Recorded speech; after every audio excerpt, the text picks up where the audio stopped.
राजकुमारी अमृता की कहानी, एक साहसी और बुद्धिमान राजकुमारी की गाथा। बहुत समय पहले की बात है। भारत के उत्तर में हिमालय की तराई में बसे एक छोटे से राज्य शिवग्राह के खेत में एक महान राजा विक्रांत सिंहा का शासन था। राजा की एक ही संतान थी, उनकी बेटी राजकुमारी अमृता। अमृता न सिर्फ सुंदर थी, बल्कि उसमें अद्भुत साहस, ज्ञान और न्याय की भावना भी थी। अमृता बचपन से ही तलवारबाजी, घुड़सवारी और राजनीति में रुचि रखती थी। राजगुरु और सेनापति उसे युद्ध की रणनीतियां सिखाते थे और राज दरबार में वह अक्सर अपनी बुद्धिमत्ता से सभी को चौंका देती थी। राजा विक्रांत उसे बहुत प्यार करते थे, लेकिन मन में चिंता भी थी। एक दिन उसे राजकुमारी के रूप में नहीं, बल्कि शासिका के रूप में देखना होगा, और यह राह आसान नहीं थी। राज्य के दक्षिण में कैलाशपुर नामक एक शक्तिशाली राज्य था, जिसका राजा वीरसेन अपनी महत्वाकांक्षाओं के लिए कुख्यात था। जब उसे पता चला कि शिवगराह की उत्तराधिकारी एक युवती है, तो उसने इस अवसर का लाभ उठाने की ठानी।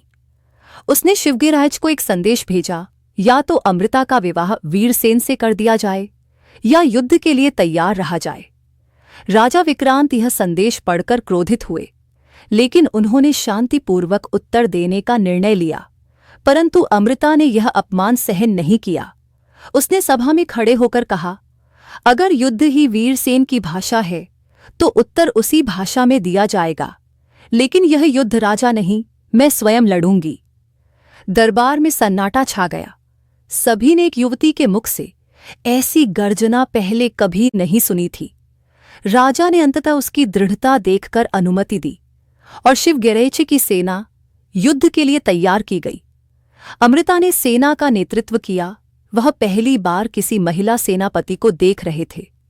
युद्ध से पहले अमृता ने एक रणनीति बनाई। वीरसेन की सेना को मैदान में सीधे टक्कर देने की बजाय उसने जंगलों और पहाड़ियों का सहारा लेकर छापामार रणनीति अपनाई। युद्ध शुरू हुआ। वीरसेन को लगा था कि वह एक आसान जीत हासिल करेगा, लेकिन अमृता की चतुराई ने उसकी सेना को चारों ओर से उलझा दिया। कई सप्ताह तक चलने वाले संघर्ष में अंततः कैलाशपुर की सेना हार गई और वीरसेन को बंदी बना लिया गया। राजकुमारी अमृता ने दरबार में वीरसेन को लाकर कहा, आज तुम्हें ये सीख देनी थी कि किसी राज्य की शक्ति उसकी तलवारों में नहीं, उसकी नारी शक्ति और न्यायप्रियता में होती है। वीरसेन को छोड़ दिया गया, लेकिन शर्त थी कि वह अब किसी भी राज्य पर आक्रमण नहीं करेगा और स्त्रियों का सम्मान करेगा।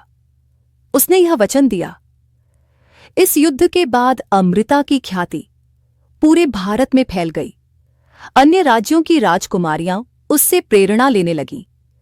कई राजाओं ने उससे विवाह का प्रस्ताव भेजा, लेकिन अमृता ने कहा, मैं तब तक विवाह नहीं करूंगी जब तक मैं अपने राज्य को आत्मनिर्भर और हर स्त्री को सशक्त नहीं बना देती।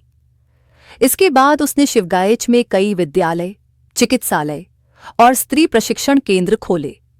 उसने सुनिश्चित किया कि हर लड़की को शिक्षा और आत्मरक्षा की शिक्षा मिले। उसका राज्य एक आदर्श बन गया, जहां नारी और पुरुष को बराबरी का अधिकार मिला।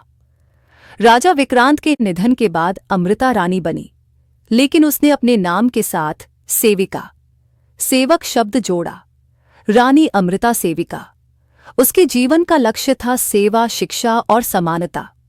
वर्षों बाद जब वह वृद्ध हुई, तब भी उसकी आंखों में वही तेज, वही संकल्प था। उसकी गाथा लोकगीतों में गाई जाती थी। नारी की जय हो, शक्ति की जय हो, अमृता सी हर बेटी, भारत की जय हो। शिक्षा।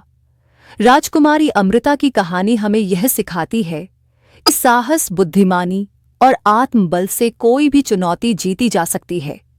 नारी सिर्फ कोमलता की प्रतीक नहीं, बल्कि शक्ति और न्याय की भी मूर्ति है।